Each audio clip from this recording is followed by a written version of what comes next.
Hi everybody, it's Julie. Welcome to Hello Monday. Today I am kind of bouncing off my chair because I finally got this idea I've had in my head for the longest time to work out, and it was actually a lot easier than I thought it would be because of Avery Elle's cool stamp and matching die set. I'll talk about that in a second. But I'm going to make an A2 card from some Neenah Heavyweight Solar White cardstock, just a standard A2 card, and I've already scored it, and I'm masking off the score line with a post-it note, and then I'm going to ink up the skyline here with some archival jet black ink.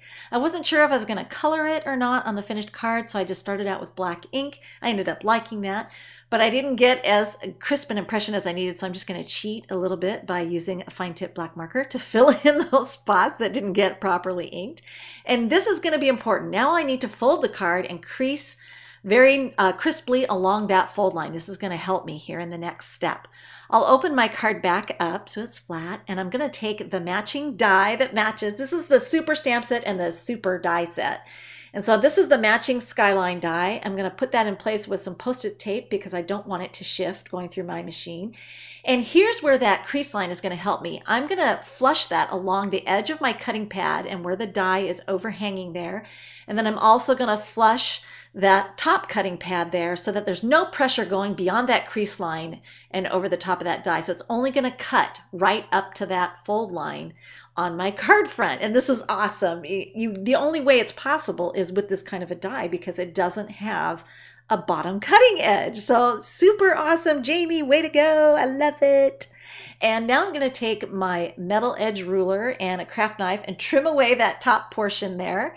And you could use your scissors if you wanted to, but I find I get a really nice straight cut when I use my craft knife and a straight edge. And there you can see, this is why the die is so cool and the stamp set is so cool, because you can get this effect, which would be really hard to achieve with any other kind of die that had a bottom cutting edge. So now I'm going to draw my roadway here. I'm just freehanding it. I just took my little wood veneer. This is from the Transportation Collection by Studio Calico, and I just used that as a guide. And then I'm using these really fun stickers by Tim Holtz. They have some amazing expressions in this collection of stickers, and they were perfect. I didn't have any stamps that said any of these things. So I'm just going to use up the stickers because otherwise I'd sit there and hoard them. I can't have that.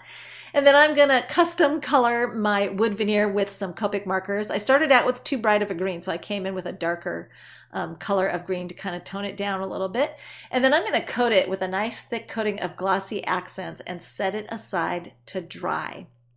And it'll almost look like a wood veneer epoxy type thing.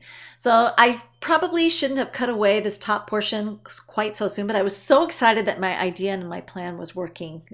So I'm going to use it as kind of a guideline. I'm just using temporary, I used the Zig 2-way glue pen to create a temporary adhesive on the back of it.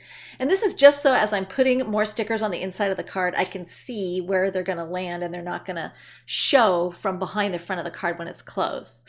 And then I die cut an arrow shape using a Savvy Stamps Heart and Arrows die set because I didn't have any arrow embellishments and I really wanted to incorporate an arrow into this design. So I'm just going to color that with some Copic markers again and then glue that into place. And now my little wood veneer is finally dry. And I'm going to use some it's multi-medium.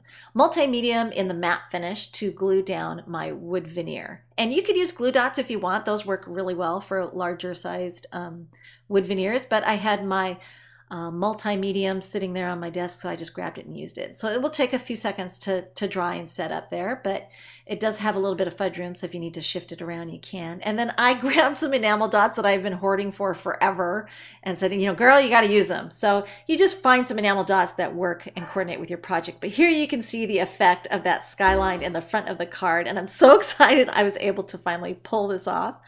All the supplies are available at ellenhudson.com, and you can see the supply list and more still shots at the Classroom blog. Thanks for watching.